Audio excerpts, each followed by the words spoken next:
Howdy friendos, my name is Stuart, and in this video we're going to take a look at the alignment of Geralt of Rivia, otherwise known as The Witcher. Today we are going to be looking exclusively at Netflix's Witcher series for precisely the reasons that you just saw in that opening bit. To those that don't know, The Witcher was actually a series of Polish fantasy novels by... that sure is a name! Andrzej Sapkowski. And it has been adapted into a movie, 2 TV series, 3 video games, and a partridge in a pear tree. The series has a pretty dedicated following in Poland and in Europe, and thanks to the Netflix series, it is only growing in popularity. Personally, my only experience with the series so far has been through The Witcher 3, but I did buy a copy of Witcher 2 back when Angry Joe did his review in... Jesus Christ, 2011? Really? Wow. God, I feel old. Did you guys know I turned 30 today? This isn't a joke. Assuming this video is getting published on January 2nd, that's actually my birthday, and after this video is live, I plan to be marathoning the Witcher games on twitch.tv/TheLoadingCrew so that I can prepare my video game Geralt for Season 2. If you want to come along with me and call me an old man, feel free! Either way, in this video, we will only be drawing elements from the Netflix miniseries, and we will not be drawing much lore or informations from the books, movies, or video games because the series is notorious for making changes to fit their adaptation. And this isn't a knock on any of those sources. When making adaptive changes, certain things are going to change to fit the medium. For example, in a book, there are often inner monologues that can give insight as to what your character is thinking, and you could throw that in a video game no problem, but having a character talk to themselves or doing a voiceover inner monologue in a movie or TV series raises a ton of weird questions. Who are you talking to? That being said, let's take a look at this series. The Witcher series on Netflix is very odd. I complained a bit in my Mandalorian video about my frustrations when watching a series that presents information out of order, but dear God, did I speak too soon! Netflix's Witcher has 3 different time periods jumping around between 3 different characters. We have Geralt's story, which hops all over the place between the past and the present, and we have Yennefer's story, which is being told at its own weird pace, and then we have Ciri's story, which is being told in real time.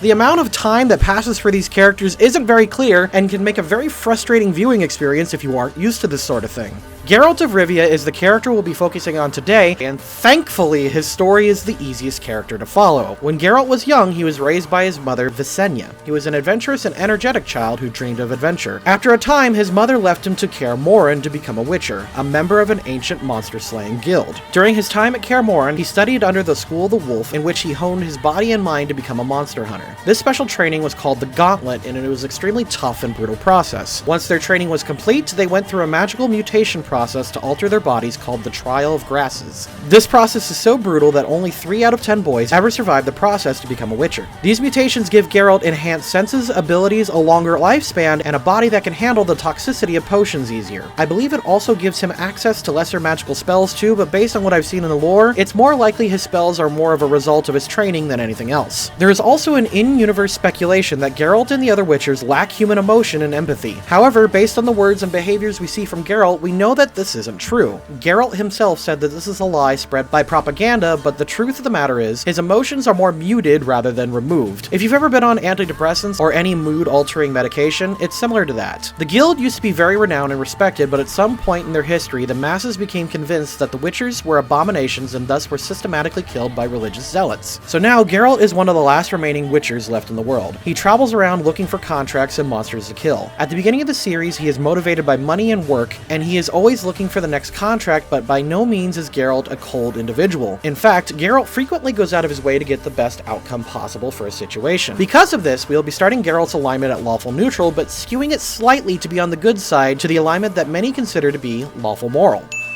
And, like I mentioned earlier, several episodes of this series are out of order, so I will do my best to get them chronologically as possible, but there is a chance I'll be getting something out of order. But, just so you know, here's the logic I am using. I am going to be assuming that Geralt starts the series around the time where he is an experienced and already well-known witcher. We will start Geralt's story around the time where he meets Renfri and then feeds into the adventures where he meets with Jaskier, which then gets him dragged into the fate of Sintra and the promise of Ciri, his capture, and then the subsequent meetup.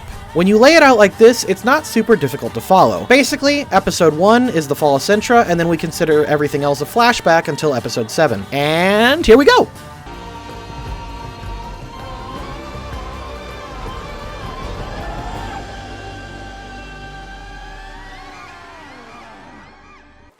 He posted a flyer. For Rivia. Geralt gets screwed out of his contract, but then tries to sell his bag to the local wizard, Lawful Neutral. Geralt refuses to get involved with Stregobor's business with Renfri, saying he refuses to choose between the two evils. I would call this true neutral, but he tries to talk both of them out of the outcoming conflict. Neutral good. Geralt does go back to the town to rescue everyone, but still goes out of his way to try to save Renfri, but regrettably ends up killing her and ostracizing himself in the eyes of the town. Lawful good. 150. Geralt agrees to slay a devil. He even accepts a seemingly low payment. While on his journey, he still tolerates and does his best to protect Jaskier. I want to say lawful good, but since I can't find a solid exchange rate for ducats to anything, I'm just going to say lawful neutral. You are intelligent. I'll give you that. Geralt offers Torque mercy by telling him to leave the mountains. Neutral good. Show the humans that you are more than what they fear you to be. Geralt understands why King Filavandrel needs to kill both him and Jaskier, but urges him to go build elsewhere and become stronger. They are released, but Geralt gives them the 150 ducats he was paid to kill them. Lawful good. Geralt spends a few days clapping prostitute cheeks, and is short for her service and the room that they stayed in. He offers Roach as collateral while he goes out to look for a gig. Lawful neutral. Despite King Fulton's protests, Geralt investigates the Striga, determined to fix the problem, breaking several laws in the process. Chaotic good.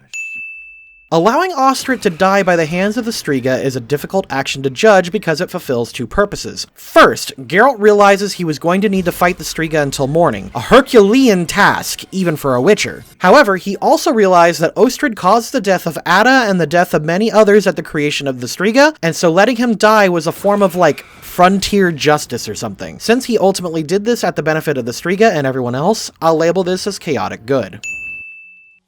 A simpler task would have been to simply kill the Striga, an outcome that most parties involved would have at least accepted. However, Geralt went out of his way and suffered great pains to save an innocent girl from death. Lawful good.